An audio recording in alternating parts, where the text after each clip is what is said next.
श्रमण भगवान महावीर स्वामी को कोटिशा वंदन। जंगम युग प्रधान जैनाचार्य पूज्य धर्मदास जी महाराज साहब को कोटिशा वंदन। क्या कहूं उन गागर में भरे सागर के बारे में, क्या कहूं उन गागर में भरे सागर के बारे में, शब्द ही कम पड़ जाएंगे। हे महामहिम गुरुवर, हे महामहिम गुरुवर, आपकी शक्ति करके शायद कुछ क्षणों के लिए, आपकी भक्ति करके शायद कुछ क्षणों के लिए आपके साथ बिताए सुनहरे पलों को फिर से जी जाएंगे। आपके साथ बिताए सुनहरे पलों को फिर से जी जाएंगे। ऐसे ही जन जन की आस्था के केंद्र बिंदु तिन्नानम तार्यणम आचार्य भगवान पूज्य गुरुदेव श्री उमेश मुनि जी महाराज साहब के पावन पुण्य चरण कमलों में कोटि कोटि वंदन। उन्हीं का पाठ दिपा रहे वर्तमान के गौतम आगम विशारद धर्मदास गणनायक प्रवर्तक देव श्री जिनेन्द्र मुनि जी महाराज साहब के पावन पुण्य चरण कमलों में कोटि कोटि वंदन। अनु की सुनहरी यादें मेरी स्मृति में पधारे सभी पार्टिसिपेंट एवं सभी श्रोताओं का अनु मित्र मंडल इंदौर हार्दिक हार्दिक अभिनंदन करता है, स्वागत करता है। कल इसी कड़ी में कल प्रथम दिवस सभी ने उत्साह पूर्वक आचार्य भगवान के बारे में सभी से अपनी अपनी बातें साझा की। सभी को बहुत बहुत धन्यवाद। आज इसी क्रम में द्वितीय दिवस फिर सभी ने अनुभक्ति का मत मनाया और आप सब गुरुदेव के प्रति अनंत अनंत श्रद्धा रखते हैं। आप सभी का मैं हार्दिक हार्दिक अभिनंदन करता हूं, स्वागत करता हूं। आइए आज का ये कार्यक्रम प्रारंभ करते हैं। मैं सबसे पहले आमंत्रित करता हूं कविता जी लोडा राजपुर, सादर आमंत्रित है, कृपया पधारे। जय जिनेन्द्र, आवाज आ रही है? हाँ जी। हेलो, जय जिनेन्द्र। जय जिनेन्द्र, आवाज आ रही है? हाँ जी। हाँ, जय गुरुदेव। बात उस समय की है जब गुरुदेव का 2011 का चातुर्मास साल में था। हम राजपुर से दर्शन वंदन करने तथा मेरे जेठानी श्रीमती संगीता जी लोढ़ा के मासिक श्रमण के प्रत्याख्यान के लिए गए। व्याख्यान सुना और टाइम आया प्रत्याख्यान का। भाभी जी खड़े हुए और गुरुदेव से कहा कि 19 उपवास है और 31 के प्रत्याख्यान दे दो। गुरुदेव ने एक नजर देखा और हाथ हिलाते हुए कहा कि नहीं। और हम सब सोच में पड़ गए कि गुरुदेव ने नहीं कैसे कहा, मतलब नहीं कैसे, मतलब इशारे में कहा। हम लोगों को लगा कि उनको दूर से सुनाया नहीं होगा या फिर हमने फिर वापस से मतलब कहा कि 31 के। तब फिर गुरुदेव ने फिर से इनकार कर दिया कि नहीं 31 के नहीं 21 के ले लो। फिर 21 के नहीं, भाभी जी नहीं बोले नहीं गुरुदेव 31 दे दो या फिर 25 का दो प्रत्याख्यान। गुरुदेव ने फिर जबरदस्ती से 25 के दिए। हम लोग वापस घर आए और 24 उपवास वाले दिन हमारे भाभी जी के पिता श्री रामलाल जी सकलेचा सेंधवा वाले, उनका निधन हो गया। मतलब गुरुदेव को एहसास था कि इतनी बड़ी अंतराय आने वाली है और ये तपस्या पूर्ण नहीं होगी। फिर भी जैसे तैसे उन्होंने तपस्या पूर्ण की। धन्य है उनके परिवार वाले, इतनी बड़ी घटना होने के बावजूद उन्होंने उनका मासिक श्रमण पूर्ण करवाया और फिर पारना हुआ 31 का। तो धन्य है गुरुदेव को, जो मतलब पहले से उनको पूरी हर चीज का मतलब आभास हो जाता था, आभास था, चमत्कार था कि मतलब ये तपस्या पूर्ण होगी नहीं होगी। धन्यवाद। जय जिनेन्द्र। बहुत बहुत धन्यवाद सर। इसी घड़ी में मैं अब आमंत्रित करता हूँ दीपिका जी नवलखा मनावर। दीपिका जी राकेश जी नवलखा मनावर सादर आमंत्रित है।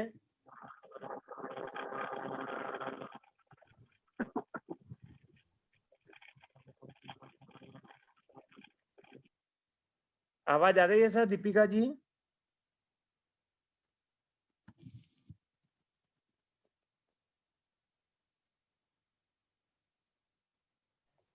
जय जिनेन्द्र। जय जिनेन्द्र। हाँ जी। जय जिनेन्द्र। जय जिनेन्द्र सर। हाँ, परम पूज्य उमेश मुनि महासाहब जी के चरणों में कोटि कोटि वंदन और आप सभी को मेरा सादर जय जिनेन्द्र। मनुष्य को जब भी कोई प्रेरणा का स्रोत दिखाई देता है तो वह हमेशा उसमें डूब जाना चाहता है। और जितना वह गहराई में उतर जाता है, उसकी इच्छा और अधिक जानने की होती है और अपनी बढ़ती जिज्ञासा को शांत करने के लिए उसे धर्म से संबंधित चारित्रिक आत्माओं का जीवन चरित्र सुगम माध्यम दिखाई देता है। वहां उसे न केवल अपने प्रश्नों के समुचित उत्तर प्राप्त होते हैं, बल्कि वह अपने धर्म में मानसिक और शारीरिक रूप से संलग्न कर रहकर स्वयं को चरित्र का भी निर्माण कर पाता है। ऐसा ही एक अवसर मुझे भी प्राप्त हुआ। पूज्य गुरुदेव के दर्शन कर आचार्य श्री उमेश मुनि जी महाराज साहब के पावन सानिध्य में आखा तीज के वर्षी तप के पाड़ने का कार्यक्रम मनावर जैन श्री संघ को प्राप्त हुआ। मनावर निमाड़ क्षेत्र में आता है और उस समय सूर्य अपने चरम पर और भीषण गर्मी से पूरा क्षेत्र तप रहा था। उस समय सामान्य सी कद काठी लिए एक अत्यंत ही सरल, बहुत धीमी मगर सधी हुई वाणी चतुर्विद संघ को धर्म लाभ दे रही थी। आपका असाधारण व्यक्तित्व आज भी उस समय उपस्थित हर व्यक्ति के मन मस्तिष्क को धर्म की ओर बढ़ने के लिए प्रोत्साहित कर रहा था। मेरे उनसे कभी व्यक्तिगत चर्चा तो नहीं हुई, फिर भी वो अनुरूप आज भी विराट गुणों के रूप में मेरे स्मृति में हमेशा चमक और उत्साह पैदा करता रहता है। सच में वो आयोजन मनावर नगर के लिए और खास तौर पर मेरे लिए जीवन का अमृततम सुनहरा प्रतिबिंब बनकर मार्ग दिखाता रहता है। इन्हीं शुभ विचारों के साथ एक बार पुनः गुरुदेव के चरणों में मेरी कोटि कोटि वंदना और आप सबसे जय जिनेंद्र। जय जिनेंद्र साहब, बहुत बहुत धन्यवाद। अब मैं आमंत्रित करता हूँ पारस जी पीछा साहब घोटी, सादर आमंत्रित है पारस जी पीछा साहब। अवनेश स्नाप नाव है ना कोई। अवनेश स्नाप। पीछा जी साहब घोटी। पारस जी पीछा साहब शायद डिस्कनेक्ट हो चुके हैं। मैं आमंत्रित करता हूँ घाटा बिल्लो से दिव्या जी जैन, सादर आमंत्रित है दिव्या जी जैन।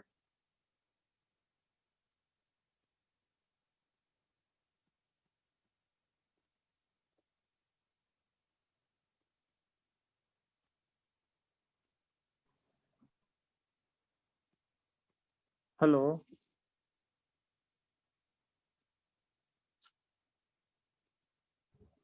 हेलो। हाँ जी सर।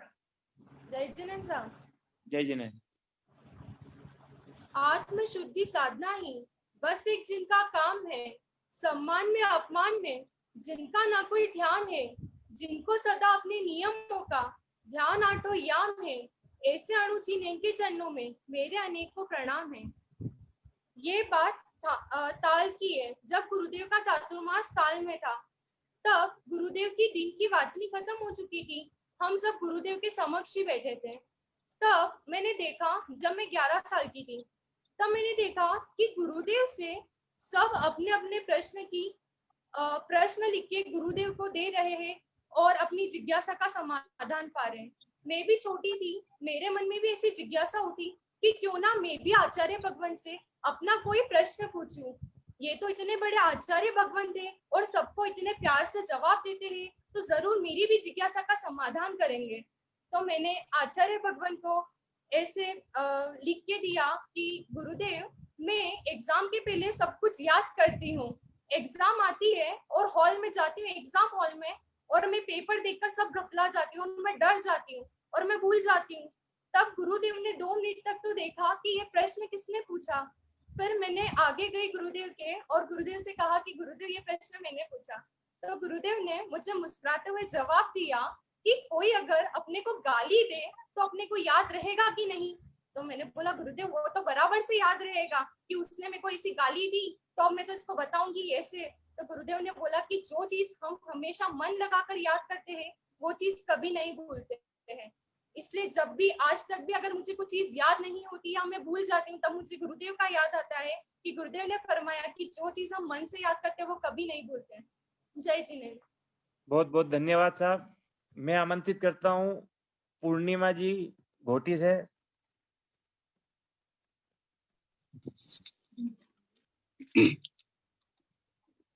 शायद डिस्कनेक्ट हो चुके हैं। जय हेलो, जिनेंद्र। जय जिनेंद्र। जय जिनेंद्र। आवाज आ रही? हाँ जी, हाँ जी, हाँ जी। भगवान महावीर स्वामी के चरणों में कोटि से वंदन। जिन शासन गौरव भक्तों के भगवान संत रत्न गुरुदेव पूज्य श्री उमेश मुनि जी महाराज साहब के चरणों में भाव भरी वंदना। तेरे आशीषों से फलित हुई आस मेरी, संयम की मुरली से शोभित हुई रास मेरी, सजाई तुमने तमन्नाओं की तस्वीर, याद आती है गुरु भैया वो सुनहरी यादें सास सास तेरी। गुरुदेव का घोटी में चातुर्मास 1988 और 2004 में हुआ था। कहते हैं ना, कितनी विनती करने के बाद भी चातुर्मास नहीं मिलते हैं, लेकिन हम घोटी वालों को एक नहीं बल्कि दो दो चातुर्मास गुरुदेव के मिले हैं। गुरुदेव की मूर्ति इतनी शांत स्वभावी थी कि सुबह और दोपहर में मैं दर्शन को जाती थी तो ऐसा लगता था भगवान ही बैठे हैं। और सब जन कहते थे कि गुरुवर की नजर अगर ऊपर जल्दी गुरुदेव देखते नहीं है, लेकिन गुरुदेव की नजर अगर ऊपर गई तो धन जो भी जिसके पास भी गुरुदेव ने देखा वो धन्य हो गया। और सच में मैं रोज सोचती थी कि गुरुदेव एक बार तो भी मेरे पास देखे और दया पालो ऐसा बोले।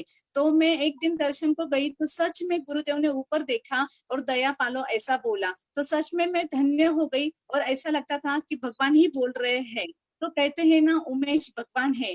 तब से हम लोग घोटी में व्याख्यान होने के बाद गुरु आरती बोलते हैं और प्रार्थना होने के बाद भी हम लोग घर पे गुरु आरती बोलते हैं और गुरु की जय जयकारा भी करते हैं। और घोटी में प्रश्न मंच, अनु चालीसा, प्रतियोगिता, ये सब गुरुदेव के चातुर्मास के बाद सब कुछ होता है। और दूसरा एक मैं कहना चाहती हूँ कि गुरुदेव देवलोक हुए तब गुरुदेव की खबर सुनते ही मेरे होश उड़ गए। सच ही नहीं लग रहा था कि गुरुदेव का ऐसा हुआ। और मेरे हस्बैंड जाने के लिए रवाना हुए तो मुझे बहुत इच्छा थी, लेकिन मैं जा नहीं पाई और मुझे वहां का सब देखने का मन कर रहा था। लेकिन मेरे हस्बैंड तो कभी फोन जल्दी उठाते नहीं, लेकिन उस दिन तो मैंने जब जब भी कॉल किया तभी उन्होंने मेरा कॉल रिसीव किया और मुझे वहां का सब लाइव दिखाया। तो मुझे ऐसा लगता था मैं घोटी में नहीं बैठी हूँ, वहां गुरुदेव के उधर ही बैठी हूँ और सब देख रही हूँ। और गुरुदेव के तो ऐसे बहुत ही चमत्कार है और गुरु के बहुत ही भक्त है। तो कहते हैं ना, संयम जिनका सत्य है तभी तो लाखों भक्त है। एक दिन तो सबको जाना ही है, आया सो जाएगा राजा रंग का फकीर। हमारे गुरु ऐसे मिले बन गई हमारी तकदीर। एक महाराष्ट्रातले पर्व नष्ट झाले, जसा सूर्य मावळला तसा अस्त झाला। थांबला के नंदन कोटी कोटी वंदन, नानीबाई के नंदन कोटी कोटी वंदन। जय जिनेंद्र। बहुत बहुत धन्यवाद साहब। अब मैं आमंत्रित करता हूँ इंदौर से सुनीता जी नाबेड़ा।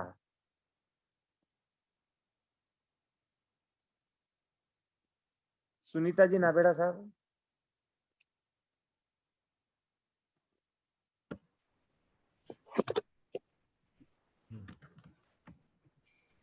बोलो। जय जिनेंद्र सर। जय जिनेंद्र। जिनके गुण अनंत, जिनका ज्ञान अनंत, जिनकी करुणा अनंत, जिनकी सरलता अनंत, जिनकी सादगी अनंत, जिनकी दृष्टि अनंत, जिनकी कीर्ति अनंत, जिनका तेज अनंत, ऐसे अनंत के धारक अणुगुरु के हम पर उपकार अनंत। मेरे रोम रोम में जिनका वास है, सारे जगत में जिनके गुणों की सुवास है। हे अध्यात्म योगी, कैसे आपके गुणों का बखान करूं, किन शब्दों में आपके गुणों का गुणगान करूं। ये प्रसंग महितपुर में जब शेष काल में गुरुदेव विराज रहे थे तब का है। हम ताल चातुर्मास था गुरुदेव का, तब हम दर्शनार्थ नहीं जा पाए। उसका मन में बहुत खेद था हमें, रोज मन बेचैन होता था, जाने के लिए करते थे तो कुछ ना कुछ अड़चन आ जाती थी। फिर एक दिन हमने सोचा कि चलते हैं, तो उसी वक्त कुछ कारण से मेरी बेटी बाहर चली गई, तो हमने सोचा वो आएगी तब जाएंगे। लेकिन वो 8-10 दिन बाद आने वाली थी, पर मुझे बिल्कुल अच्छा नहीं लग रहा था कि मैंने बहुत टाइम से गुरुदेव के दर्शन नहीं किए। मैंने इनसे बोला नहीं अपन अभी चलते हैं, फिर जब वो चेरी आएगी जब उसको लेके बाद में और चले जाएंगे। हम लोग पहुंचे, महितपुर पहुंचे। वहां पर हमने गुरुदेव के दर्शन के प्रवचन सुने, ध्यान मंगलिक सुनी। उसके बाद हम दोपहर को वासनी में, गुरुदेव विराज रहे थे, संतों को वासनी दे रहे थे। सुनीता जी, मधु जी महाराज साहब जी, सुनीता जी महाराज साहब भी वहाँ विराजित थे। हम बैठे थे, वासनी मतलब पूरी होने को आई और एकदम से अचानक पता नहीं क्या हुआ, हर बार जाती हूँ पर कभी मन में ये ख्याल नहीं आता है कि इन श्रावक जी को और बेटे को गुरु आमना दिलवा दूं। पर उस रोज अचानक ही पता नहीं क्यों मुझे जैसे कुछ ऐसा कि गुरुदेव के मुख से ही बनना था, इनको गुरु आमना लेना थी। तो मेरे मन में एकदम विचार आया कि मैं गुरुदेव को मतलब मैंने फिर गुरुदेव सतिया जी को बोला कि मुझे इन दोनों को गुरु आमना दिलवानी है। तो सत्या जी ने उधर गुरुदेव को बोला कि इनको गुरु आमना दिलवा। गुरुदेव ने अपने मुखार बिंद से दोनों को गुरु आमना दिलवाई।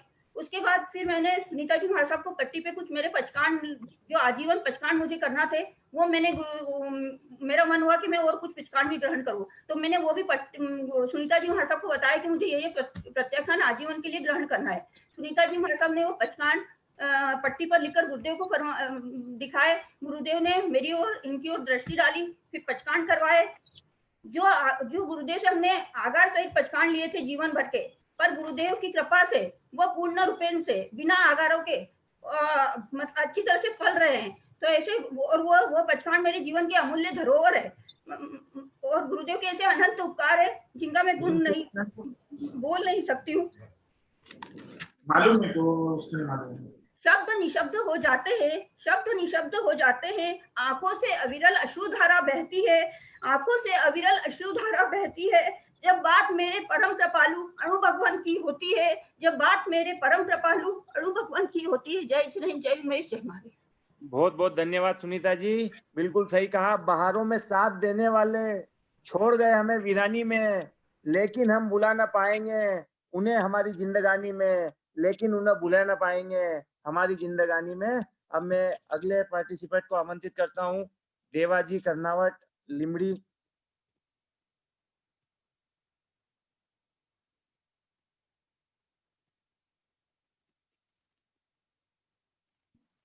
देवाजी कर्नावट लिमड़ी।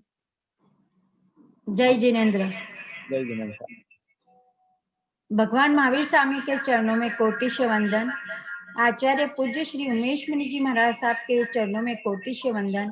आगम विशारद बुद्ध पुत्र गण नायक पूज्य श्रोतक श्री जिनेन्द्र मुनि जी महाराज साहब के चरणों में कोटि से वंदन। अणु मित्र मंडल को सादर जय जिनेन्द्र। उमेश गुरु के गुण हम गाए, चरणों में हम शीश झुकाए। सूर्य गुरु के शिष्य है पंचम, जिन शासन की शान बढ़ाए। इखब चंद के आप सूर्य गुरु के शिष्य है पंचम, जिन शासन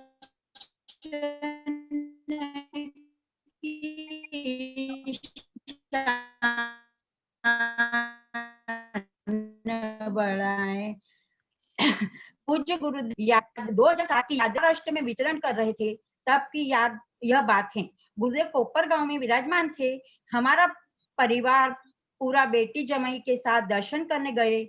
सुबह दर्शन किए व 12 किलोमीटर का विहार किया। वहां से हम लिमड़ी आने के लिए रवाना हुए।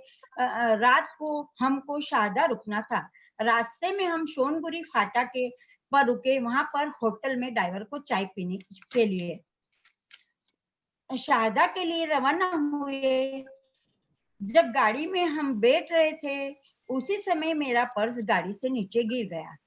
उसमें सोने की रकम व पैसे थे। रास्ते में गाड़ी में मेरा पर्स ढूंढ रही थी तो मिला नहीं। मैंने गुरुदेव का स्मरण किया और मन से बोला कि अगर मेरी खरी कमाई की चीज हो तो मिल जाए।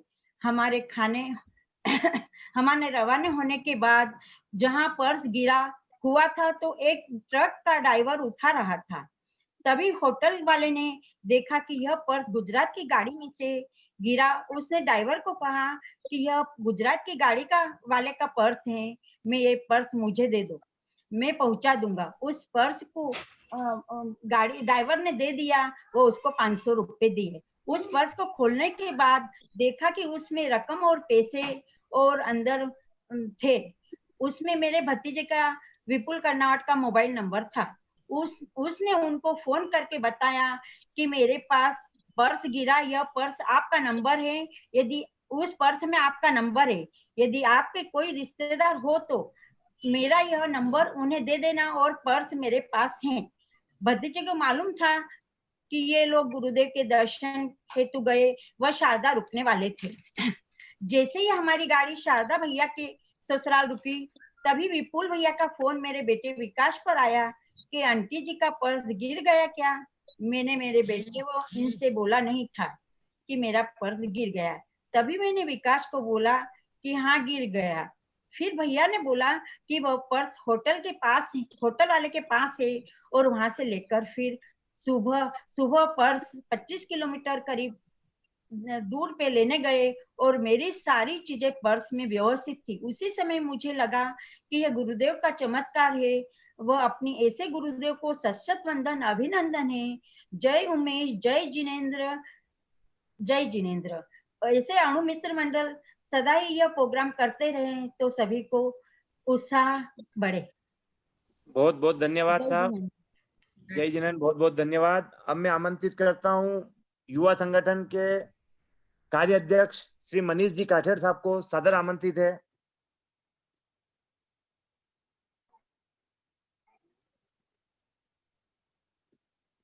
सादर जय जिनेंद्र सभी को। जय जिनेंद्र साहब। हाँ जी भैया।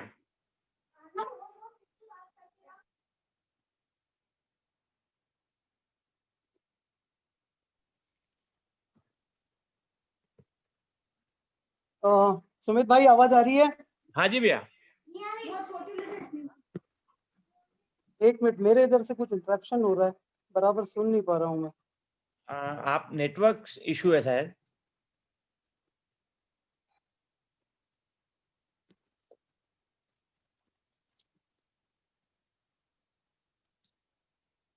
आवाज आ रही भैया? आप मुझे किसी और वक्ता को ले लीजिए, मैं वापस से ज्वाइन करता हूँ, मुझे आवाज नहीं आ पा रही है। ठीक है साहब, ठीक है ठीक है। मैं आमंत्रित करता हूँ सुशीला जी चोपड़ा साहब, पुणे से।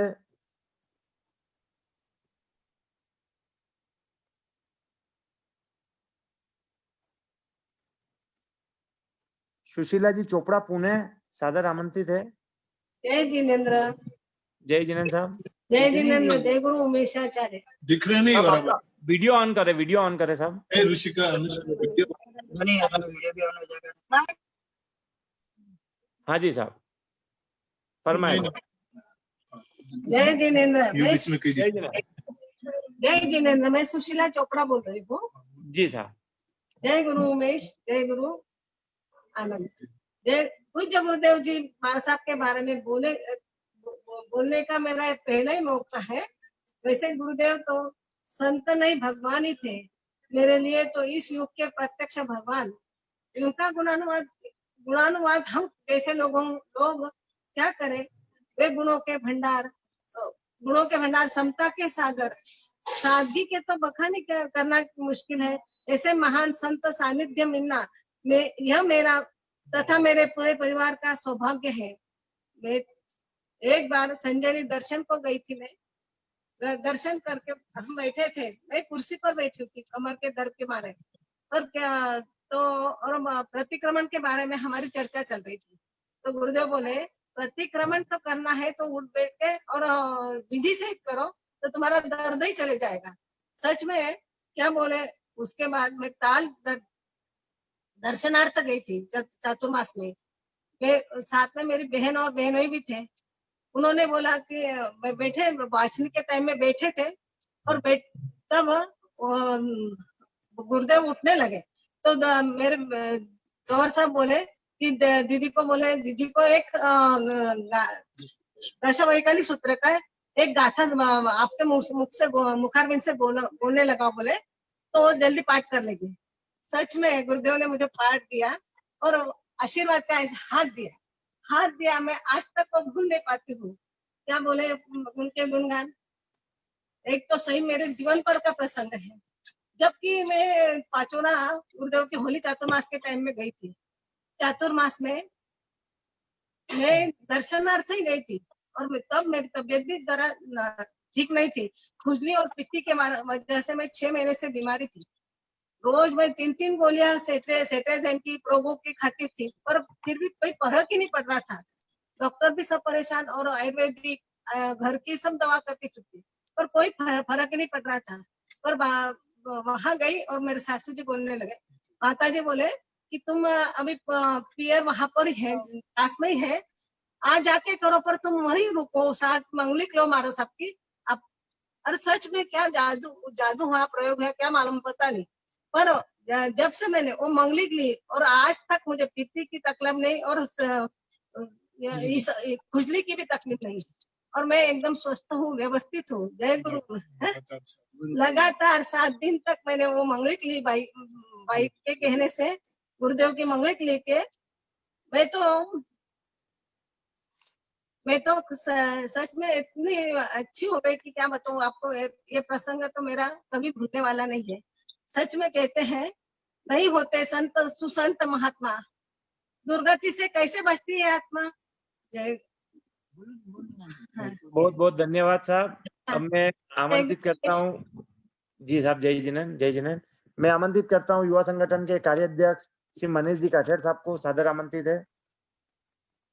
धन्यवाद सुमित भैया, आप सभी को सादर जय जिनेंद्र। जय जिनेंद्र साहब। सर्वप्रथम तो मैं मेरे युवा साथियों, हमारे मंडल के श्री सुमित जी, श्री अतुल जी, श्री नुनवाल जी और उनकी पूरी टीम को बहुत बहुत शुभकामना देना चाहता हूँ। पिछले 1 महीने से लॉकडाउन काफी लंबे समय से चल रहा है और इस दौरान जूम ऐप के माध्यम से अणु मित्र मंडल द्वारा बहुत ही अच्छी गतिविधियां गण में संचालित की गई, जिसका हम सब ने बहुत लाभ उठाया। मैं मेरे इन सभी युवा साथियों को बहुत बहुत हृदय से धन्यवाद देता हूँ। मित्रों, ये जो श्रृंखला आपने चालू की है, इसे आगे भी चालू रखें, क्योंकि आचार्य भगवत के हमारे ऊपर जो उपकार हैं, उन उपकारों से हम इस जन्म में तो ऋण हो नहीं सकते हैं, जब तक कि हम खुद स्वयं दीक्षा लेके उनके दी हुई शिक्षा को पालन ना करें। गुरुदेव का इतने संस्मरण हम लोगों के जीवन से जुड़े हैं कि संभवतः जितनी बार आप अवसर दें, उतनी बार कुछ न कुछ नया हमें सुनने को या बताने को मिले। बंधुओं, ज्यादा समय न लेते हुए आपको एक छोटा सा दृष्टांत सुनाता हूँ। 2007 का जब गुरुदेव ने ऐतिहासिक वर्षावास इंदौर का पूर्ण किया और उसके बाद आप हाटपिपली की ओर प्रवाह मानते हैं, तो रास्ते में सड़क खराब थी। हमारे साथीगण और गुरुदेव लगभग 60-70 के करीब संख्या रही होगी बिहार में। गुरुदेव काफी धीरे चल रहे थे, थोड़ा थोड़ा उनको बार बार रुकना पड़ता था। मैं ये जो आपको प्रसंग सुना रहा हूँ, इसे किसी चमत्कार वगैरह या कुछ ऐसा स्व अनुभव नहीं। आप गुरुदेव की सहजता देखिए, उनकी जागरूकता देखिए कि जैसे आचार्य भगवान अपने अंतिम समय में अस्वस्थ होने के बाद उन्होंने उन्हेल से उज्जैन के लिए बिहार के दौरान जब काव्य की रचना करी थी, मुझे उठा लाए व्रतधारी, तो आप इसी प्रसंग को देखिए कि जब गुरुदेव ने इंदौर से हाटपिपलिया के लिए बिहार किया, इतने लोगों का जनमानस साथ में, लेकिन गुरुदेव अपने बिहार में अपनी साधना में कितने जागरूक रहते थे कि जब रास्ता खराब होने के कारण कई बार गुरुदेव को रुकना पड़ता, तो गुरुदेव हम लोगों को बोलते कि मेरे पग, मतलब गुरुदेव की भाषा में अपन सुने तो मारा पग मारुति वही गया। मतलब उस समय मारुति कार का एक दृष्टांत 2007 में गुरुदेव ने दिया कि जैसे आपकी मारुति खराब रास्तों पर नहीं चल पाती, वैसे मेरे पग भी मारुति हो गए हैं, मैं भी इन रास्तों पे बराबर आपकी चाल से नहीं चल पा रहा हूँ। और उसके साथ ही गुरुदेव ने 4 लाइन की काव्य रचना कर दी, जो कि उस समय हमारे साथीगण साथ में थे, जिसमें हमारे यशस्वी महामंत्री आपके संघ के श्री यशवंत जी साहब कर्नावट, उन्होंने उसी समय उसको नोट भी कर लिया और बाद में उन्होंने मुझे भी उपलब्ध कराई वो लाइनें। ऐसे गुरुदेव हमेशा सजग रहते थे, चाहे बिहार का समय हो, कैसा भी अवसर हो। ऐसे ही एक और प्रसंग आपको बताता हूँ। 2007 के वर्षावास के बाद जब इंदौर में ही दीक्षा का और अक्षय तृतीया पाड़ने का अवसर आया, तो उस समय गुरुदेव गुमाश्ता नगर में विराजित थे। गुमाश्ता नगर में जहां तक मुझे ध्यान आ रहा है, किसका घर था ये तो शायद ध्यान नहीं, शायद नाबेड़ा जी का भी हो सकता है। वहां पर जो दीक्षार्थी थे, उनके हाथ परसने के लिए स्वयं आचार्य भगवंत को आना था। साथ में प्रवर्तक देव भी थे और साथ में हम 2-3 मित्र भी हो लिए। जहां तक मुझे ध्यान है, संजय जी बंडेगर वाले, मनोज जी मेहता, अतुल जी नाहर और एक में, ऐसे हम 3-4 मित्र गुरुदेव के साथ हो गए। प्रवर्तक श्री जी हमारे अभी उस समय जिनेंद्र गुरुदेव, उन्होंने हमें पहले कह दिया कि आप सब ध्यान रखिए कि केवल दीक्षार्थी बहन के ही हाथ परसने हैं आचार्य भगवंत को, और वहां पर कोई भी दूसरा ये व्यवस्था में विघ्न न डाले। हम चले गए, गुरुदेव ने उनके हाथ से लिया और गुरुदेव पलटने लगे। तो मैंने गुरुदेव से एक आग्रह भरी दृष्टि से कहा, गुरुदेव हम अभी तो मुमुक्षु भिक्षार्थी नहीं है, लेकिन इस भाव में या किसी न किसी भाव में दीक्षा अवश्य लेना है, तो हमारा हाथ भी अगर आप परस लें। गुरुदेव की सरलता देखिए, गुरुदेव तत्काल पलटे और हमारे हाथ से उस हमको लाभ दे दिया और हमसे भी एक रोटी वेर ली। ऐसे गुरुदेव बहुत सरल थे, बहुत ही सहज थे, और जो कहते हैं गुरुदेव के बारे में कि गुरुदेव की नजर ही दौलत थी, वाकई में एक ऐसी दौलत थे गुरुदेव हमारे बीच में कि उनका पल पल, उनका हर क्षण जो उन्होंने हमारे लिए दिया, हमारे गण के लिए दिया, हम वास्तव में उनके लिए जितना कर पाए उतना कम है। बहुत बहुत धन्यवाद आप सभी को, पुनः मुझे समय दिया उसके लिए।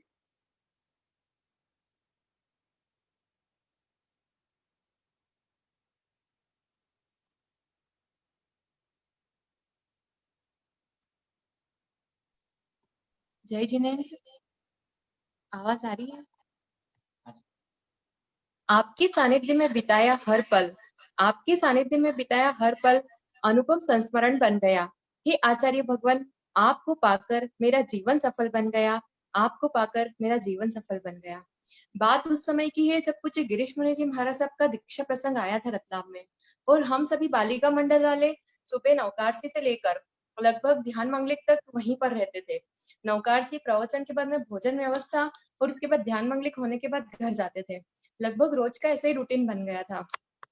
एक दिन ऐसा हुआ कि ध्यान, और उस समय लगभग सभी संत महाराज साहब ध्यान मंगलिक के बाद गोचरी में पधारते थे, तो लगभग आचार्य भगवंत के दर्शन नहीं हो पाते थे गोचरी के समय।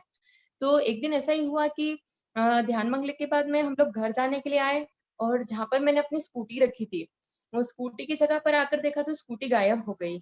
अब आसपास देखा, सभी से पूछ लिया, पर स्कूटी मिली नहीं।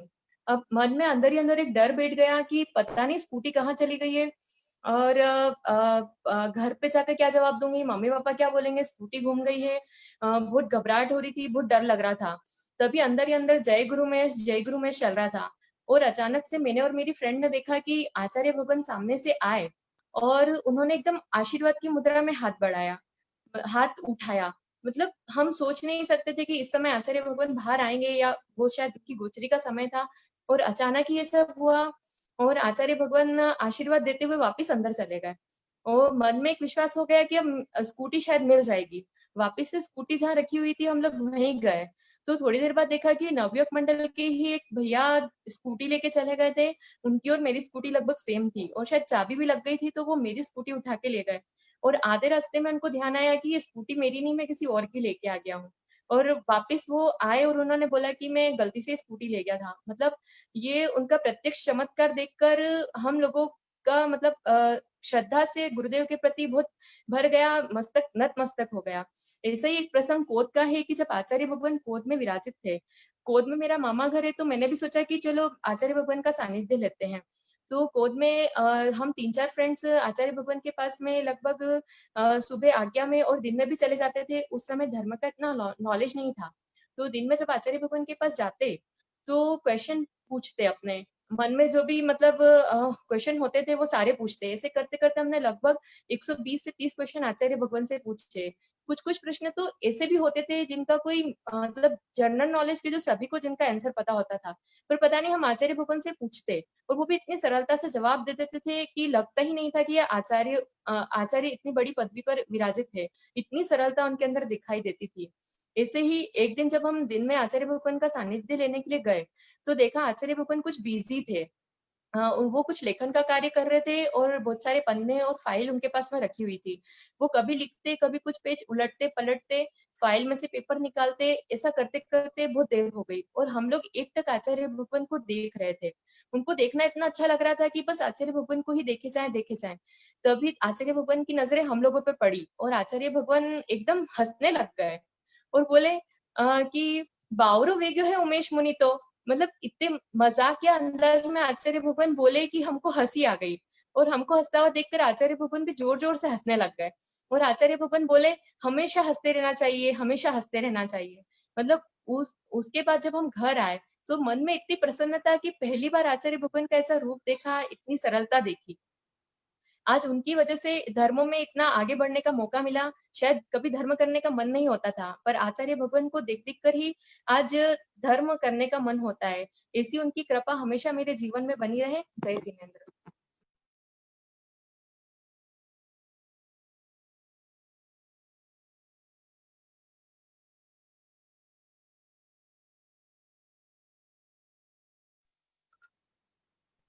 मैं अब आमंत्रित करता हूँ रतलाम से मिलिंद जी गांधी साहब को। स्वागत आमंत्रित है। जय जिनेंद्र। जय जिनेंद्र। मैंने सच में अपनी इन आंखों से इंसान को ऐसा देखा है जिसके बारे में सब कहते हैं धरती पर हमने भगवान को देखा है, धरती पर हमने भगवान को देखा है।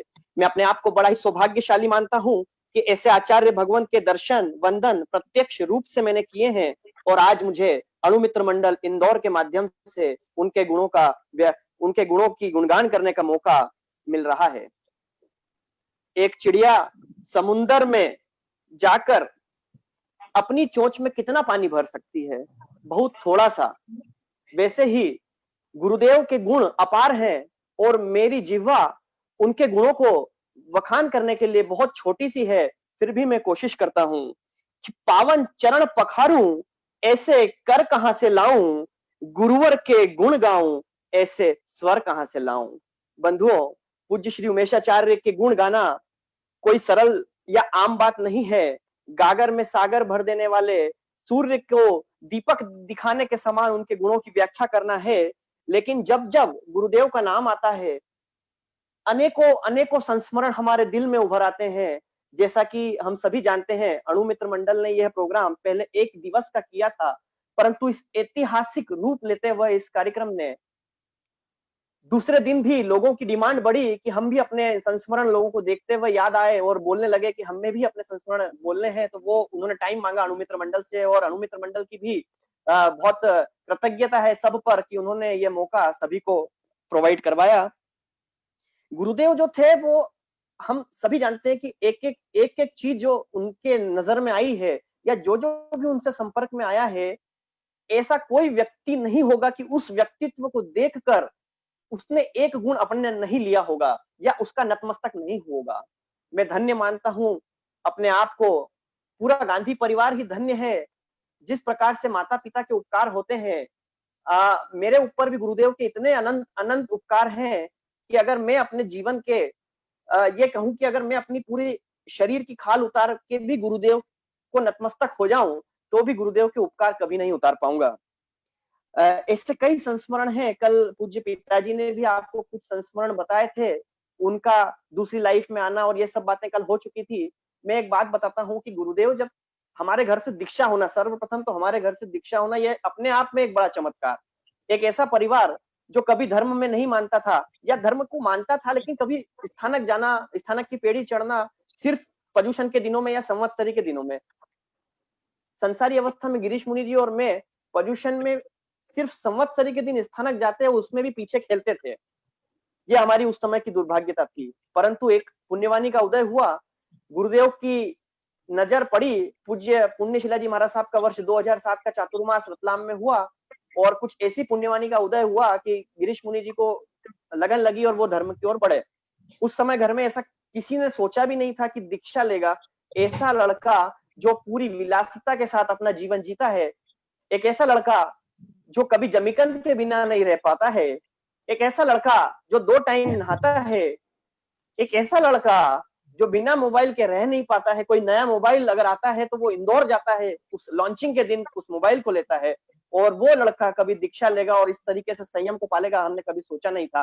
पर पूज्य गुरुदेव के उपकार है अनंत कि हमारे परिवार से दीक्षा हुई और आज गिरीश मुनि जी महाराज साहब जिन शासन की सेवा कर रहे हैं। गिरीश मुनि जी की दीक्षा के टाइम का संस्मरण है कि पूज्य पिताजी और माताजी के साथ गुरुदेव के समक्ष जाना हुआ। घर में बात चल रही थी, जब दीक्षा का कुछ लोगों से सुना कि गिरीश को वैराग्य है और दीक्षा लेगा, क्योंकि घर में इस तरह की बात कभी हुई नहीं, कोई सोचता ही नहीं था।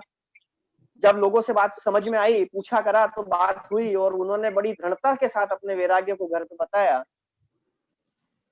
पापा का गुस्सा बहुत ज्यादा था, बहुत ही ज्यादा। मतलब ऐसा कि गुरुदेव क्या, गुरुवाणी मैया क्या, कोई भी सामने आ जाए तो कुछ भी आवेश में कह देना, क्योंकि उस समय धर्म की समझ नहीं थी, सही समझ नहीं थी।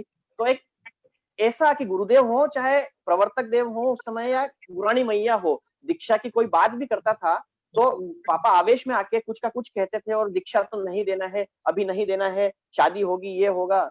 एक बार हम लोग गुरुदेव के दर्शन करने के लिए गए, घर से पापा बोल के गए थे कि दीक्षा की बात करूंगा, कि ऐसे थोड़ी दीक्षा होती है, हमारे घर में बहुत काम है, ऐसा वैसा। गुरुदेव के वहां गए, गुरुदेव को देखा, गुरुदेव से बातचीत हुई, गुरुदेव ने कहा प्रसन्न हो, पापा से पूछा प्रसन्न हो, पापा ने बोला गुरुदेव नहीं, मेरे 2 ही लड़के हैं, एक लड़के की शादी होगी, उसके बाद में देखूंगा, और अभी ये इतना छोटा है कि इसको धर्म की समझ नहीं है, ये बहकावे में भी आ गया होगा, और इसको दीक्षा नहीं दे सकते हैं। गुरुदेव बोले कि नेक काम है, इसमें कोई देरी करना अच्छी बात नहीं है, आप सोच लेवें। तो पापा ने एक बात उनको कह दी कि मेरे दिमाग में बिल्कुल दीक्षा देने का नहीं है, फिर भी अगर ऐसा कुछ है और इस लड़के को अगर आपने परख लिया है, इसकी प्रति उसकी आपने परीक्षा ले ली है, तो आप मेरा दिमाग ऐसा कर दीजिए कि मैं इसको सहर्ष दीक्षा की आज्ञा दे दूं। 2 घंटे व्यतीत हुए साहब, सिर्फ 2 घंटे। हम रतलाम आ ही रहे थे, बस में थे। उस मात्र 2 घंटे में पता नहीं ऐसा क्या हुआ कि रास्ते में पापा हमको बोलने लगे कि अपन को गिरीश को दीक्षा देनी है। हम सब आश्चर्यचकित कि क्या बोल रहे हो पापा, अभी तो कुछ था ही नहीं और आप ऐसी बात कर रहे हो, दीक्षा? नहीं नहीं, बस बोले अपने को दीक्षा देनी, गुरुदेव ने कह दिया, गुरुदेव रतलाम पधार रहे हैं और अपने को दीक्षा देनी है। मैं नतमस्तक हो गया। दूसरा संस्मरण कि हम जब दीक्षा हुई, ये सब बातें हुई, हो गई दीक्षा। उसके बाद में मेरी नौकरी का टाइम था, हम 2 लड़के थे, गिरीश मुनि जी की दीक्षा हो गई। मेरा एम फार्मा कंप्लीट हुआ था जबलपुर से, जॉब लगने वाली थी। जॉब का इंटरव्यू था, गिरीश मुनि जी के कहने से गुरुदेव के दर्शन के लिए हम गए। मैं बहुत पीछे बैठता था क्योंकि दर्शन करने में डर लगता था, क्योंकि उस समय धर्म का समझ नहीं थी। गुरुदेव कुछ पूछ लेंगे, कुछ सौगंध करा देंगे, तो पीछे पीछे डर डर के बैठते थे। कोई पूछता नहीं था, कोई जानता नहीं था। ये सब बाद में हुआ कि गिरीश मुनि जी की वजह से जानने लगे, पहचानने लगे, धर्म समझने लगे, हमारा सौभाग्य है। उस समय जब बात हुई तो गिरीश मुनि जी ने बोला कि भैया का इंटरव्यू है, कल नौकरी के लिए, जॉब के लिए जा रहे हैं, कॉर्पोरेट लेवल का था, इंदौर में इंटरव्यू था। गुरुदेव ने मंगलिक फरमा दी। 3 लेवल में इंटरव्यू होता है साहब एम फार्मेसी का। आपको बताऊं कि 3 लेवल में, उसका कॉर्पोरेट लेवल में, HR लेवल में और इंटरव्यू होता है। मैं गया, गुरुदेव का नाम लिया हुआ था, थोड़ा डर तो लग ही रहा था, इंटरव्यू था, फर्स्ट इंटरव्यू, जॉब के बाद नर्वस था। वहां गया, मेरा नाम पूछा आपका नाम क्या है और आपका सिलेक्शन हो गया। मैं घबरा गया कि मेरा सिलेक्शन हो गया, मेरा तो इंटरव्यू है, first round, second round, third round. बोले नहीं, आपका बस नाम था मिलिंद और आपका सिलेक्शन हो गया है, आपको 1 तारीख से ज्वाइन करना है। मैं श्रद्धा से नतमस्तक हो गया कि गुरुदेव का ऐसा आशीर्वाद कि इंटरव्यू ही नहीं हुआ। ऐसे कई संस्मरण, कई संस्मरण गुरुदेव के हैं। आज जो कुछ भी हम हैं, गुरुदेव की वजह से है। गुरुदेव की वजह से धर्म सीखा, धर्म को जाना। पूज्य श्री गिरीश मुनि जी ने धर्म के बारे में समझाया और हमारे पूरे कुल का नाम गौरवान्वित किया और हमें धर्म की समझ दी। ऐसे हमें पहले कोई, मैं स्थानक जाता था, रतलाम में श्री संघ में जाते थे, रतलाम स्थानक में बैठते थे, कोई पूछता नहीं था, कोई जानता नहीं था स्थानक कब जाते थे, कब आ जाते थे, पीछे पीछे बैठते थे, पीछे पीछे से निकल जाते थे। और आज की स्थिति ये है कि गुरुदेव की वजह से, गुरुदेव की दृष्टि जब से पड़ी है, स्थानक में आगे आगे की पंक्ति में बैठना होता है। किसी एक दिन स्थानक नहीं जाते हैं तो 10-20 भाई पूछ लेते हैं कि आप स्थानक नहीं आए हो, तबियत पानी तो बढ़िया है। ये सब गुरुदेव की असीम कृपा है, उनके अनंतो अनंत उपकार है। गुरुदेव के बारे में कहता हूँ कि वो एक ऐसे आत्मार्थी संत रत्न थे, ऐसे गुणों की खान थे। एक पुस्तक, एक स्कूल, एक कॉलेज, एक लाइब्रेरी, एक संस्था नहीं, वो एक पूरी की पूरी यूनिवर्सिटी थे। वो बादल नहीं आसमान थे, वो फूल नहीं उद्यान थे। क्या कहने थे उनकी साधना को, वे पुजारी नहीं, वे स्वयं भगवान थे, वे स्वयं भगवान थे। ऐसे आचार्य भगवंत को शत शत कोटि कोटि नमन। जय गुरु उमेश आचार्य, जय जय। बहुत बहुत धन्यवाद मिलिंद जी। आप और सभी श्रोताओं में हमारे संघ के ऊर्जावान अध्यक्ष श्री प्रकाश जी साहब चौड़िया भी लाइव है। मैं उनसे भी निवेदन करूंगा, 1-2 पार्टिसिपेंट के बाद आपको भी आचार्य भगवान के प्रति अपने भाव रखना है। आप कृपया 1-2 वक्ता के बाद मैं आपका नाम लेता हूं, आप भी सादर आमंत्रित रहेंगे। इसी बीच में आमंत्रित करता हूं इंदौर से, जो इस लॉकडाउन में श्री प्रश्न मंच के माध्यम से धर्मदासगंज की सभी सेविका एवं अन्य सभी सेविकाओं को बहुत ज्ञानार्जन करा रही। ऐसे सुनीता जी गादिया को मैं सादर आमंत्रित करता हूँ, आप पधारें और अपने भाव रखें।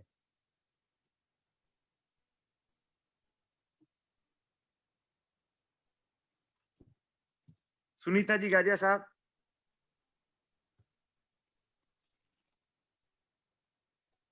आवाज नहीं आ रही है आपकी, अनम्यूट कीजिएगा।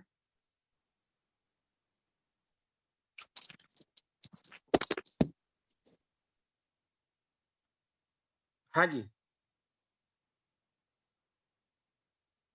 आवाज नहीं आ रही है सुनीता जी, आवाज आपकी, अनम्यूट कीजिएगा आप।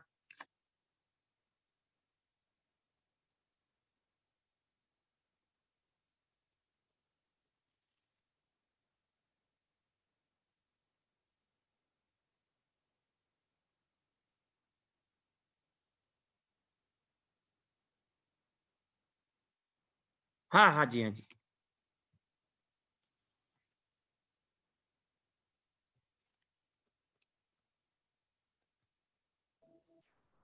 हाँ जी, आवाज आ रही है सुमित भैया? हाँ जी, हाँ जी, नहीं, पर मैं इसमें नहीं आ रही ना। आ रही है, आवाज आ रही है। आवाज तो आ रही है ना। आपने कुछ दबाया है ये मतलब? यहाँ से दबा, स्क्रीन पे भी आ रहा है ना? हाँ जी, ठीक है। जिनका ज्ञान दर्शन चारित्र तप मात्र जिह्वा से नहीं बल्कि शरीर के रोम रोम से झलकता हो, जो बातों के बादशाह तो नहीं थे लेकिन आचार्यों के भी आचार्य थे, ऐसे आचार्य भगवंत पूज्य गुरुदेव उमेश मुनि जी महाराज साहब के पावन पुण्य नाम का तह दिल से स्मरण करते हुए उन्हें वंदन करती हूँ। गुरुदेव के बारे में बहुत सारी बातें हैं, इतने कम समय में बताना तो बहुत मुश्किल है, लेकिन कोशिश एक कर रही हूँ। सबसे पहले तो मैं ये कहूंगी कि मेरा अहोभाग्य है कि मेरी शादी थांदला में हुई। मैं जावरा से हूँ और मेरी शादी थांदला में हुई, और थांदला में होने की वजह से मुझे ऐसे महान उपकारी गुरु का सानिध्य और कृपा दृष्टि मुझे प्राप्त हुई है। सबसे पहले तो मैं मेरे father in law and father के, जो गुरुदेव तो चमत्कार के बिल्कुल विरोधी थे, वो चमत्कार को नहीं मानते थे, लेकिन मुझे लगता है ये दो चमत्कार मैंने खुद प्रत्यक्ष देखे हैं। पहला तो ये कि जब गुरुदेव का 97 का थानला चातुर्मास था, मुझे एक सपने में गुरुदेव आए और बोले कि अब मेरा और इनका 4-5 साल का साथ है। इनके से मतलब मेरे ससुर जी का था उनका। मैंने सोचा गुरुदेव की अवस्था है, ये मेरी मतलब विकृत बुद्धि कहना चाहिए, अल्प बुद्धि है। मैंने उस सपने को गुरुदेव के ऊपर ले लिया कि गुरुदेव की अवस्था है और हो सकता है कि 4-5 साल गुरुदेव रहे, ऐसा मुझे उन्होंने सपनों में बोला। मैंने ये बात किसी से नहीं बोलती, कैसे बोलती, लेकिन जब वही 4-5 साल पर वही चातुर्मास का टाइम और मेरे ससुर जी का अचानक देहांत होना, मुझे तुरंत वो सपना याद आया और ऐसा लगा कि गुरुदेव ने मुझे बताया था। ऐसे मेरे पापा के साथ हुआ। पापा की आंख में बहुत पेन, इतना पेन कि जैसे सूल चुभ रहे हो, ऐसा पेन था। और डॉक्टर ने बोला कि अगर 1 घंटे के अंदर इनको यहाँ से नहीं लेगा और 5-6 घंटे में ऑपरेशन नहीं हुआ तो इनकी आंख चली जाएगी। तब गुरुदेव सेजावता रतलाम के पास विराजमान थे। मैं थानला से निकली और पापा को बोला कि आप दर्शनार्थ वहां पधारे, मैं पहुंच रही हूँ। गुरुदेव ने छंद सुनाया, लोगस सुनाया और बोला कि वार्षिक तप नहीं तोड़ना है आपको। पापा की भी बहुत इच्छा थी कि मुझे नहीं तोड़ना और ऐसा कुछ हो जाए, आप सिर्फ धोन पानी लेना लोगस का ध्यान करते हुए। पापा इंदौर पहुंचते पहुंचते मात्र लोगस और धोवन पानी ही लिया, उपास उन्होंने जारी रखा। संडे होने से डॉक्टर नहीं आया और सुबह होते होते उनका पेन खत्म हो गया। डॉक्टर आने से पहले उन्होंने छुट्टी ले ली और वो वापस जावरा चले गए, जिनका दर्द तो मतलब उसके बाद उन्हें कभी नहीं हुआ लास्ट टाइम तक। आज पापा नहीं है, ना मेरे ससुर जी हैं, लेकिन ये दोनों चमत्कार लगते हैं। गुरुदेव भले ही इसका विरोध करते थे, लेकिन मैंने अपने जीवन में ये दोनों चीजें देखी। उसके बाद मैं आती हूँ प्रश्न मंच पे। 2008 से मैंने प्रश्न मंच स्टार्ट किया था, लगभग 13 साल गुरुदेव की कृपा से चलता रहा। लेकिन गुरुदेव के सानिध्य में मेरे 5 हुए। गुरुदेव को मैं कोर्स भेजती, वो चेक करते थे। एक समय धार के चतुर्मास में उनको टाइम नहीं था तो उन्होंने प्रवचन में कोर्स चेक करा और मुझे दिया, ये उनका आशीर्वाद था मेरे ऊपर। उसके बाद उन्होंने ताल में, मैंने मेरी बेटी की शादी होने से मैं प्रत्यक्ष सेवा में नहीं गई, मैंने कोर्स भेजा था, लेकिन वो जो भी हुआ है उसमें एक क्वेश्चन मैंने गुरुदेव की वाही वाही का मतलब बहुत महत्वपूर्ण क्वेश्चन था, वो मैंने कहीं से लिया था। तो गुरुदेव को ऐसा लगा कि ये जो मेरे बारे में तुम झूठी मत बोला करो, जो काम मैंने नहीं किया उसके बारे में मत बोलो। मतलब उनकी इतने महान विचार कि मैंने उनकी महानता दर्शाने की कोशिश करी तो उन्होंने मुझे स्पष्ट मना करा कि ऐसी बात अब मत पूछना। मैंने उसी टाइम प्रण करा कि अगर प्रश्न मंच लूंगी और गुरुदेव के सानिध्य में प्रत्येक सेवा में आके चेक कराऊंगी तभी लूंगी, नहीं तो नहीं लूंगी। लेकिन दुर्भाग्य वो अंतिम प्रश्न मंच गुरुदेव के सानिध्य में हुआ। उसके बाद कंटिन्यू चल रहा था, लेकिन गुरुदेव के सानिध्य मुझे उसके बाद नहीं मिला। ये बहुत दुखद बात है। इसके बाद मैं एक बात और कहना चाहूंगी कि गुरुदेव को जब आचार्य पद दिया गया तब मेरे हस्बैंड जो श्री लोकेश जी गादिया हैं, वो आचार्य उमेश मुनि अणु पारमार्थिक ट्रस्ट थानला में उन्होंने बनाया। उसके अंदर बहुत बहुत लंबी बात नहीं कहूंगी, एक शार्ट में बात कहूंगी जो मेरे दिल को छुई थी। उस दिन गुरुदेव पधारे ट्रस्ट पर, गुरुदेव ने नक्शा देखा, नक्शे में सारे पॉइंट्स देखे उन्होंने कि कहाँ वृद्धाश्रम बनेगा, कहाँ वाचनालय बनेगा, कहाँ भोजनालय बनेगा, कहाँ स्कूल बनेगा, कहाँ स्थिरवास की व्यवस्था होगी। उन्होंने पेन लेके एक एक चीज को नोटिस किया, बहुत बारीकी से दिया था, लेकिन एक जगह उनकी पेन अटक गई। वही मेरी दृष्टि जाती है, बार बार जाती है, आज भी वो बात याद आती है। उनकी वो दृष्टि वहां अटकते ही मेरे हस्बैंड ने पूछा कि क्या हुआ गुरुदेव, तो बोले ये जो स्थान है जहां तुमने वृद्धाश्रम लिखा है इस नक्शे के अंदर, वो मुझे उचित नहीं लग रहा है। इसका नाम तुम अगर बनाओ तो निवृत्ति आश्रम देना। बहुत खुशी हुई उनके उच्च विचार से कि उनको वृद्ध को वृद्ध नहीं कहना था, उनको वहां निवृत्ति आश्रम नाम देना था। मैं बहुत गदगद हो गई और ये उनका आशीर्वाद था। पुनवानी की कमी है, स्कूल बहुत अच्छी चल रही है, बाकी काम पेंडिंग है। मैं इसके बाद एक और आपको लास्ट घटना जो उज्जैन की है, गुरुदेव सोडन से विहार कर रहे थे। मैं जब भी इंदौर रहती थी, जब बच्चों को पढ़ाने के लिए मैं 2 साल के लिए आई हुई थी, मैं देख रही थी, मतलब मैं ना सो रही ना जग रही, मुझे नहीं मालूम कि मैं नींद में थी या जग रही थी या क्या हुआ। गुरुदेव का सोडन से उज्जैन की ओर विहार हो रहा था। गुरुदेव मेरे पास में आए, दोनों हाथ ऊपर करे, खूब आशीर्वाद दिया और सिर्फ एक बात बोली कि पूछिन रोज फिरना। अब मेरी स्थिति ऐसी, गुरुदेव तो चले गए, मेरी स्थिति ऐसी कि 7 साल तक मैंने पूछिन याद करा, मात्र 7 लाइन याद करी, वो भी टूटी फूटी। किसी सन ने बोला तुमसे नहीं होगा, मैंने छोड़ दिया। अब वो आके मुझे बोले पता चला कल संथारा बचक लिया। मैंने प्रण किया कि अब मैं पुछिन याद करूं, क्योंकि गुरुदेव मुझे बोल के गए और मुझे तुरंत पुछिन याद हुआ। जो नित्य प्रतिदिन मैं पूरे परिवार के साथ नित्य प्रार्थना होती है घर पर, मैं पुछिन डेली उस दिन से आज तक, और चाहती हूँ कि अंत समय तक ये मेरा चलता रहे। ये उनकी कृपा दृष्टि थी। मैं एक बात और कहना चाहूंगी, उस दिन ना मैं सोई थी ना मैं जग रही थी। उस दिन क्या हो रहा था ये गुत्थी आज तक मेरे से नहीं सुलझी है, लेकिन आज भी वो वीडियो मेरे दिमाग में ऐसी चलती है जैसे कोई सच में चमत्कार था। फिर एक बात और याद आती है मुझे कि ये मेरे ही साथ हुआ है या अन्य भक्तों के पास भी गुरुदेव उस दिन गए।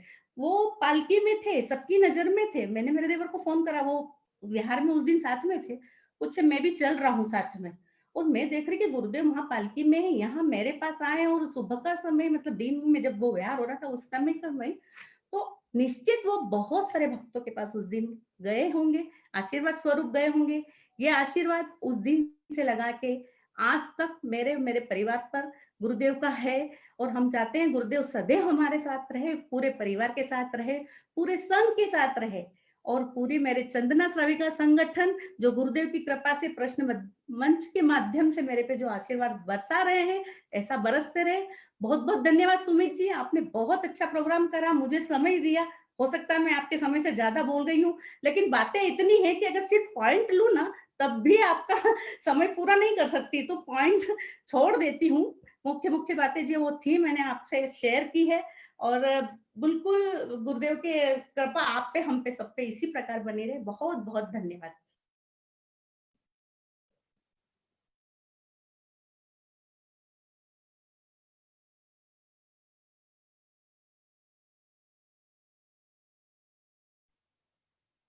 बहुत बहुत धन्यवाद सुनीता जी, जिनकी आंखों में अपार शक्ति नजर आती थी, जिनके दर्शन मात्र से रोम रोम में भक्ति उतर आती थी। हे आचार्य प्रवर, हे भक्तों के भगवान, जब भी आपको देखा मुझे तो हर पल वीर प्रभु की छवि आप में नजर आती थी, वीर प्रभु की छवि आप में नजर आती थी। अब मैं आमंत्रित करता हूँ इंदौर से श्री विक्रम जी नाबेड़ा साहब को सादर आमंत्रित है। विक्रम जी नाबेड़ा।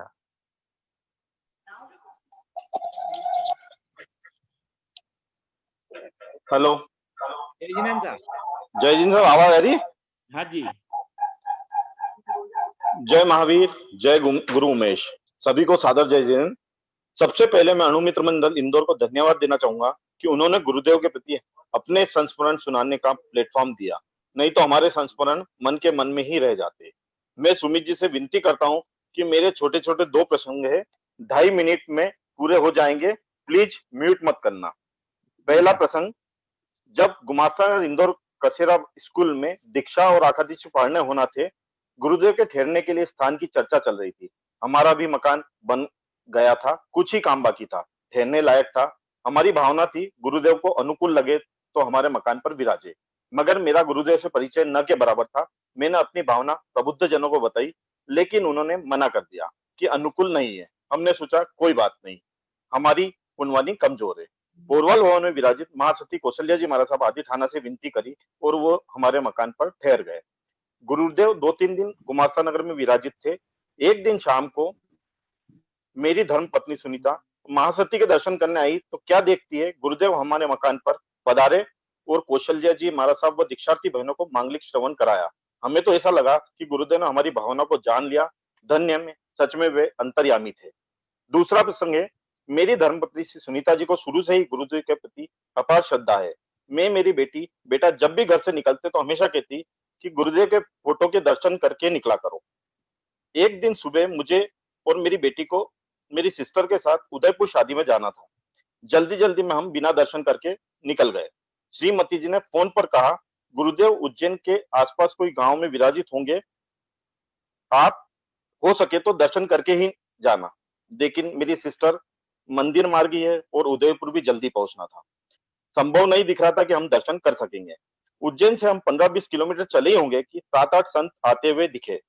सोचा मिला जैन संतों के दर्शन हो जाएंगे। पास आते ही मैं और मेरी बेटी की खुशियों का ठिकाना नहीं रहा। सामने गुरुदेव ही संतों के साथ विहारत थे। हमने उनके दर्शन किए तो गुरुदेव ने सिर्फ इतना ही कहा, इंदौर से? सच में वे भगवान थे। जय जिनेंद्र साहब। बहुत बहुत धन्यवाद साहब विक्रम जी, बहुत बहुत धन्यवाद। अब मैं आमंत्रित करता हूं इंदौर संघ के ऊर्जावान अध्यक्ष एवं धनदासगण के वरिष्ठ उपाध्यक्ष श्री प्रकाश जी चौड़िया साहब को सादर आमंत्रित है। प्रकाश जी चौड़िया साहब।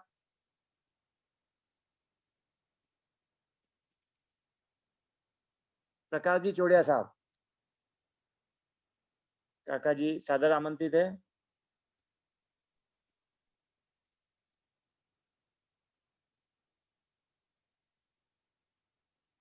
आवाज आ रही है साहब काका जी?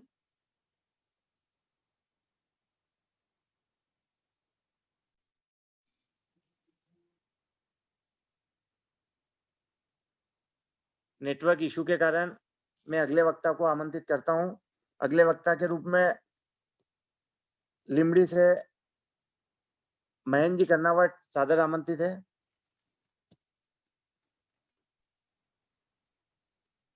हेलो। हाँ जी साहब। जय जिनेंद्र साहब। जय जिनेंद्र साहब। धन्यवाद आपको दूसरी बार मेरे को समय देने के लिए। हाँ जी साहब।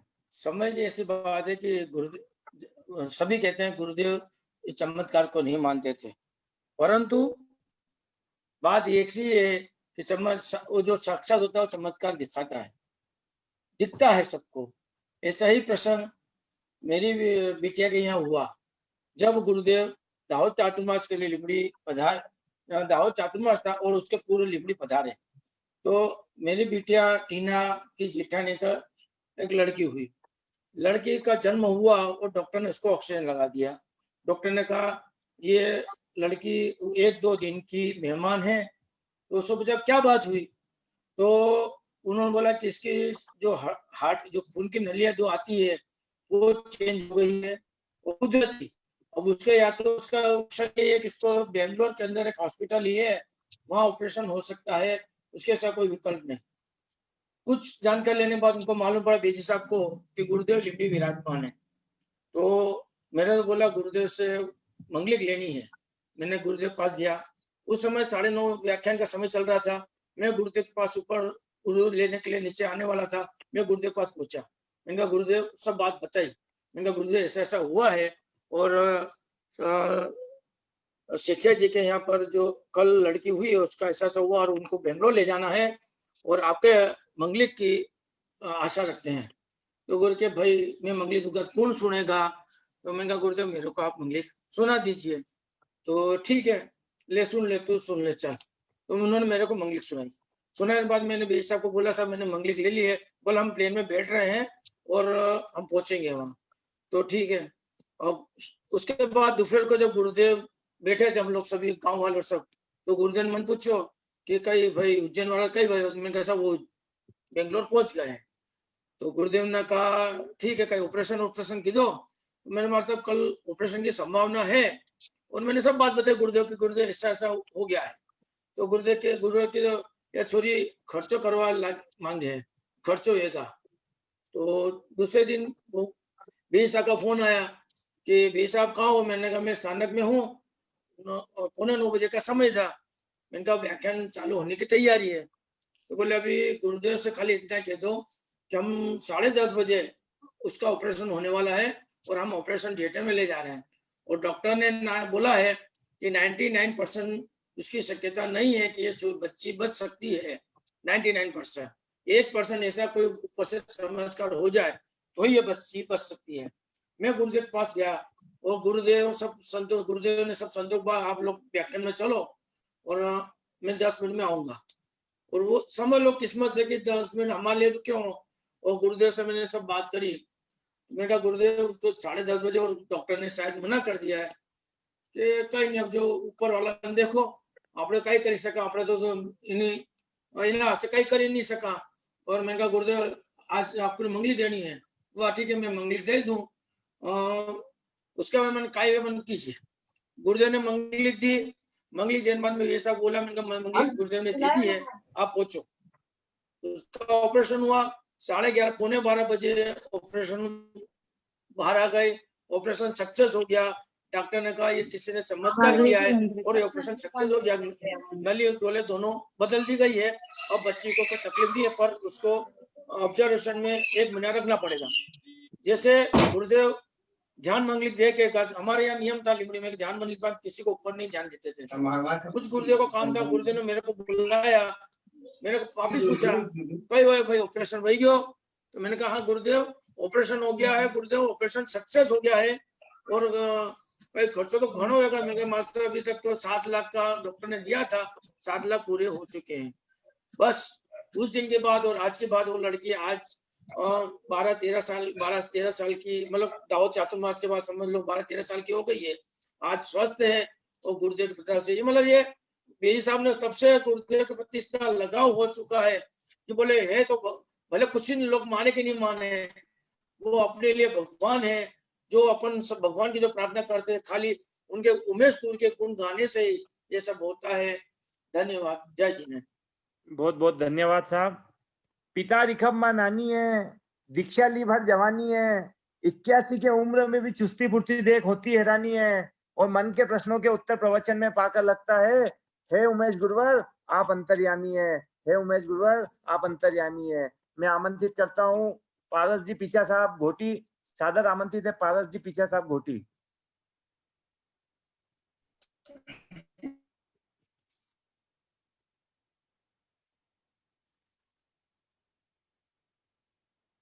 पारस जी पीछा साहब, आवाज आ रही है क्या? हाँ जी साहब आवाज आ रही है। आवाज आ रही है? हाँ जी आ रही है। जय गुरु सौभाग्य, जय गुरु उमेश आचार्य। जी साहब। मेरे भगवान गुरुदेव श्री उमेश मुनि जी महाराज साहब के लिए 2 शब्द कहने का अवसर मुझे आज मिला है, बहुत आनंद खुशी की बात है। जी साहब। सभी गुरु भाई बहनों से सादर जय जिनेंद्र। गुरुदेव पूज्य श्री सूर्य मुनि जी महाराज साहब के सेवा में गुरुदेव बदनावर में थे, तब मुझे पहले दर्शन का लाभ मिला। पूज्य गुरुदेव के दर्शन हुए। गुरुदेव पुनः सम्मेलन के बाद घोटी पधारे थे शेष काल में। उस समय पूज्य श्री प्रमोद मुनि जी महाराज साहब ने गुरुदेव की विशेष जानकारी मुझे दी थी और वो मुझे प्राप्त हुई। और पुनवानी घोटी की पुनवानी जग गई और 4 श्रावक गुरुदेव के विहार में ही विनंती को गए और गुरुदेव ने घोटी चातुर्मास 1988 का दिया। और उस वर्षावास में एमपी डूंगर प्रांत के भक्त घोटी में आना हुआ और गुरु भाई का नाता एमपी वालों से मेरा जुड़ गया। साथ में दिल्ली वाले निवासी पीसी जैन साहब भी घोटी में पहचान हुई। गुरुदेव के नित्य देवसी प्रतिक्रमण के बाद धार्मिक चर्चा, सुविसी, भजन, कल्याण मंदिर स्तोत्र करते पूज्य गुरु भ्राता श्री रूपेंद्र मुनि जी महाराज साहब पाठ पर विराजते थे और पूज्य आचार्य भगवान उमेश मुनि जी महाराज साहब गुरुदेव भूमि पर अपना आसन लगा के विराजते थे। पहचान सन 1988 से गुरुदेव से मैं जुड़ गया। श्रद्धा में वृद्धि हुई और वर्षावास के बाद जहां भी वर्षावास गुरुदेव के रहे, करीबन 25 वर्ष मैं पोजीशन में गुरुदेव की सेवा में जाता रहा। गुरुदेव के दर्शन से नजर मिलते ही अंतःकरण में अनु ऊर्जा का प्रवेश होता था। गुरुदेव की मुस्कान आनंद की अनुभूति होती थी। प्रातः रायसी प्रतिक्रमण के बाद गुरुदेव के मुखारविंद से भक्तांबर स्तोत्र एवं अन्य स्तुति मंगल पाठ सुनने से ऊर्जा मिलती थी, जैसे भगवान के सामने समो शरण में अपन बैठे हैं। वैसे 2000 का चातुर्मास 2000 का गुरुदेव का एवं प्रवीणा जी का महाराज साहब का वर्षावास चतुर्विध संघ घोटी को अवसर मिला। खासकर हर बार गुरुदेव के दर्शन पे को मैं जाता तो गुरुदेव से 2 लाइन मेरे डायरी में लिखने का गुरुदेव का विशेष आग्रह रहता। गुरुदेव से मेरा विशेष आग्रह रहता। आखिरी में यही कहना चाहता हूँ, ऐसे भगवान का सानिध्य मुझे मिला, मेरे पूर्व जन्म की पुण्यवानी थी होंगी। साथ ही मेरे परिवार ने हमेशा साथ दिया और आप मालवा, डूंगर प्रांत, गुजरात, राजस्थान के श्रावकों का भी गुरु भाई जैसा नाता जुड़ गया। बाद में एक छोटी सी बात है, झाबुआ के वर्षावास में पर्यूषण पर्व में पूज्य रूपेंद्र मुनि जी महाराज साहब की सेवा आचार्य भगवान ने अपार सेवा दिखाई। मैं देखता था गुरुदेव अपने हाथ में रूपेंद्र मुनि जी की लाल झेलते थे। कोई करोड़पति के यहाँ भी ऐसी सेवा का प्रसंग नहीं होता है। ऐसा मुझे गुरुदेव के प्रति देखने आया। जय जिनेन्द्र, जय रूपेश।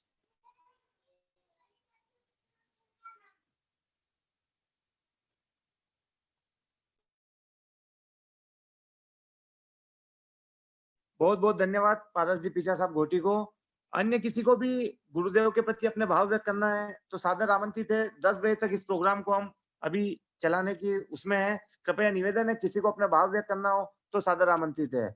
इस बीच में एक घटना मैं भी सुनाता हूँ। पूज्य आचार्य भगवान का धार में वर्षावास था। पापा और मम्मी आचार्य भगवान के दर्शनार्थ धार जाना हुआ। उस दिन वहां पर किसी के मास कमन की पूर्णाहुति थी। गुरुदेव के पापा ने चरण स्पर्श किए। गुरुदेव ने अनायास ही पापा को बोला कि चोपड़ा जी अब आपको नंबर है।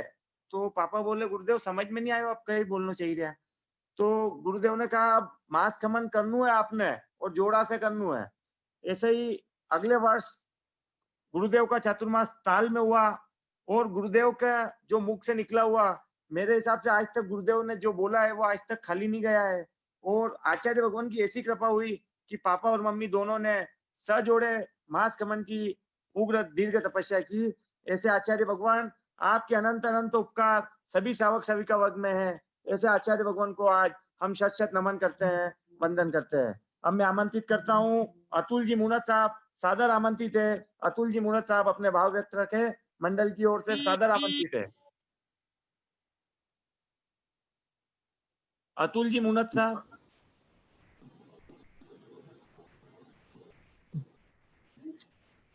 हाँ साहब।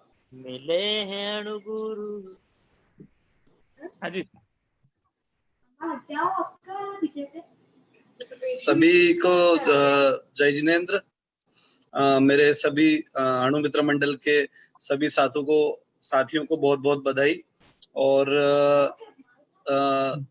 इस प्रोग्राम को अरेंज करने के लिए जो कंसेप्ट जो था वो उन सभी टीम मेंबर्स को बहुत बहुत बधाई। एवं जिन भी लोगों ने इसमें पार्टिसिपेट करा, अपने मन के भाव व्यक्त करे, उन्हें बहुत बहुत धन्यवाद। कि जो लोगों के अपने अपने संस्मरण थे, जैसे मेरा कोई एक का दुख का संस्मरण था, किसी और का एक दो संस्मरण था। यहाँ पर कल जो हमने 40 हमारे भक्तों को सुना एवं आज भी लगभग 25 एक श्रद्धालुओं का हमने व्यक्तित्व सुना। तो इस तरीके से कुल मिला के मुझे ऐसा लग रहा है कि मेरे जीवन में ही सब ये घटित हुआ। जितने भक्ति भाव से सभी लोगों ने अपने जो भाव व्यक्त करे हैं, मुझे सुनकर ऐसा लगा ही नहीं कि मेरे साथ जैसे ये घटना नहीं हुई। मुझे भी ऐसा लग रहा है कि ये सब घटना मेरे साथ ही हुई। तो मैं सभी श्रोताओं का एवं जिन्होंने भी अपने वृत्तांत सुनाए हैं उन सभी का बहुत बहुत तहे दिल से धन्यवाद देना चाहता हूँ। एवं सभी श्रोताओं से ये भी दरख्वास्त करूंगा कि इसे कभी भी, जैसा बहुत सारे श्रोताओं ने बोला भी है स्पेशली, कि कोई भी इसे किसी चमत्कार के रूप में या इस तरीके से वो ना ले, इस तरीके से उसे प्रिटेंड ना करे, अपितु इसे हमारी एक श्रद्धा की एक हाई पीक मानकर उसको चले कि बस ये शायद इसलिए बजाओ तो ही गुरुदेव के प्रति हमारी सच्ची श्रद्धा व्यक्त होगी। तो मैं फिर से सभी मेरे मित्रों का बहुत बहुत धन्यवाद देता हूँ। सभी श्रोताओं का, वक्ताओं का बहुत बहुत धन्यवाद अर्पित करता हूँ। एवं बस इतना ही मैं कहता हूँ। जय जिनेंद्र, जय गुरु उमेश। मैं सुमित जी वापस आपको आमंत्रित करता हूँ। धन्यवाद। बहुत बहुत धन्यवाद साहब। आज गुरुदेव हमारे बीच में उपस्थित नहीं है, पर गुरुदेव हमारे बीच में इतना साहित्य छोड़ गए, उसके लिए 4 लाइनें कहूंगा। आगम का था ज्ञान अनुपम और थी संतुलित दृष्टि, एक एक शब्द में श्रुत की होती थी अमृत वृष्टि। साहित्य ही अब आधार, साहित्य ही अब आधार, मन में पक्का श्रद्धा, पुनवानी से मिल गए उमेश गुरु महान। आज गुरुदेव नहीं है, पर गुरुदेव द्वारा लिखित हमारे बीच में उनका साहित्य, विशाल साहित्य हमारे बीच उपलब्ध है। आप स्वयं पढ़े, औरों को प्रेरणा देकर अधिक से अधिक गुरुदेव के द्वारा लिखित साहित्य अवश्य पढ़ने का लक्ष्य रखे। अब अंत में अनुमित्र मंडल की कुछ कैसे ये प्रारंभ हुआ और आज की इस प्रकार आचार्य भगवान के आशीर्वाद से आज इस अवसर पर पहुंचा है। 2014 पुण्य पुंज पूज्य श्री अनुपम शिलाजी महाराज साहब के वर्षावास में पर्यूषण महापर्व पर 5-7 मित्रों ने मन बनाया कि अपने सभी संघों में मंडल होता है, क्यों न इंदौर में भी मंडल बनाया जाए। इंदौर में पूर्व में मंडल था, पर 2010-11 के बाद उस मंडल को आगे नहीं बढ़ाया जा सका किसी कारण से। 2014 में इस 5-7 मित्रों ने मिलकर इसे चालू किया। आज हमारे बीच लगभग 200 सदस्य अनुमित्र मंडल में है और अनुमित्र मंडल विशेषकर गुरु भगवंतों की विहार सेवा, साथ ही जो आखा तीज के पारने एवं होली चौमासा होता है वहां पर साफ स्वच्छ राख, धोवन पानी हेतु राख, एवं साथ ही गुरु भगवंतों के संयम में दोष न लगे इसलिए मोबाइल काउंटर की सुव्यवस्थित मोबाइल काउंटर लगाता है। ये सभी आचार्य भगवान की कृपा हमारे मंडल पर निरंतर बरस रही है। उनकी ही कृपा है जो आज हम इस मुकाम पे पहुंचे हैं और आप और हम सब ने अनु की सुनहरी माध्यम से एवं गुरु भक्ति के स्तवन के माध्यम से जो हमने गुणानुवाद किए, आप सबके लिए ये गुणानुवाद मंगलकारी है। ऐसे ही आप निरंतर गुरु भगवान की गुणानुवाद करते रहे, यही मंगल कामना। इसी के साथ आचार्य भगवान के बाद आज इस पाठ को दिपा रहे पूज्य प्रवर्तक श्री जी भी उन्हीं की तरह सरल एवं सहज है। उनके भी प्रति हमारी भक्ति, अनुमित्र मंडल भी उनके प्रति बहुत बहुत भक्ति करता है। इसी प्रकार आप और हम सब को ऐसे ही गुरु भक्ति करते रहना चाहिए। गुरु के बिना जीत नहीं, गुरु के बिना मात नहीं, गुरु के बिना घोर अंधार, गुरु बिना करोड़पति भी अनाथ, गुरु बिना करोड़पति भी अनाथ। ऐसे सभी गुरु भगवंतों के पावन पुण्य चरण कमलों में कोटि कोटि वंदन। सभी से जय जिनेंद्र। किसी भी प्रकार का किसी का मन दुखा हो तो हम एक बार पुनः सभी से हार्दिक क्षमा याचना करते हैं। एवं आगे भी इस प्रकार का कोई प्रोग्राम होगा तो आपको सोशल मीडिया के माध्यम से जरूर हम सूचना भिजाने का लक्ष्य रखेंगे। सभी से सादर जय जिनेंद्र, जय गुरु उमेश, जय महावीर।